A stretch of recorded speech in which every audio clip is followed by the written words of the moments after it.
Turim naujus lentų suspaudimo įrankius lentų montavimui.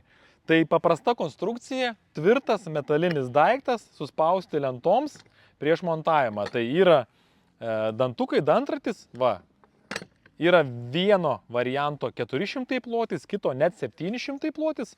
Apglėbėm lentas, užspaudėm, užfiksavom, čia yra paleidimo mygtukai, atlentėm rankeną, viskas, atleido.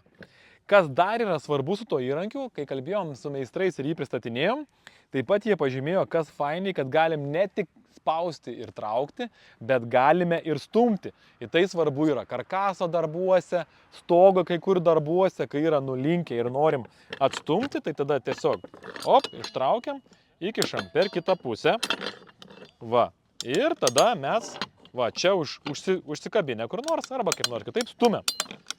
Tai, žodžiu, ir traukti, ir stumti geras, tvirtas įrankis už prieinamą kainą lentų ar karkaso montavimui.